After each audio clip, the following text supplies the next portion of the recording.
Today we are making grilled cheese and tomato bisque. To start off, we will need a few aroma tomatoes, 2 onions, 1 head of garlic, chicken stock, and for seasoning, thyme, sweet paprika, oregano, Italian season, and of course some salt and pepper.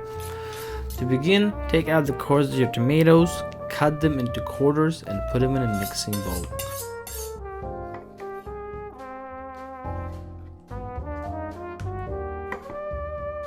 We will proceed by peeling and cutting the onions into eighths. We will throw them into the same mixing bowls as the tomatoes. Grab that olive oil, pour some into the mixing bowl, mix half of our spice mix them all together until thoroughly coated, and spread them on a baking sheet. Roast the tomatoes and onions until they begin to develop a nice char on the exterior. Next, we will need to peel the garlic. Once that garlic is peeled, let's roast in some olive oil and a bit of our spice mix until the garlic softens up and becomes slightly golden in color. Once all the ingredients have roasted, we begin to saute the garlic in a Dutch oven. I like to push down until the kitchen begins to smell like garlic, at which point I add the tomatoes and onions, and do not forget to add the juice that kind of gathers at the bottom of the baking sheet. Mix everything well in the pot. Following that, we're going to add some tomato paste alongside the chicken stock and mix it all together. Bring it to a low simmer, close her up, and let it go for at least an hour until everyone really gets nice and cozy in the pot. About an hour in, we will pop the lid, grab our immersion blender, and absolutely destroy the contents of the pot. But in the process of this unfair destruction, we will be creating a rich, velvety texture of our bisque.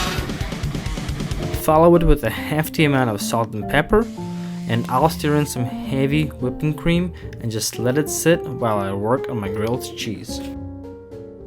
Here we go, everything you need to make a mediocre grilled cheese. A rare alien mixed cheese, American cheese, and whatever else you got sliced or shredded in the big old white box in the kitchen. You'll need a healthy amount of butter, mayo, and Dijon mustard.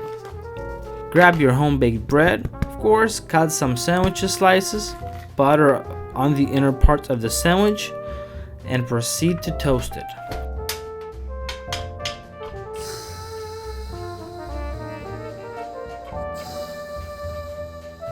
Once the interior of the sandwich has been toasted, put mayo on one side and mustard on the other.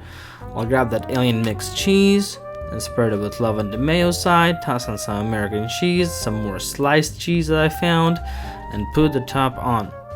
Butter up one side of the sandwich, and if you want 80% melted cheese, then throw it on at medium heat on the pan. If you want a full melted cheese, then start off in a cold pan. Once both sides have a nicely toasted, pull them off. Pour yourself a cup of soup, slice them into a triangle, and enjoy.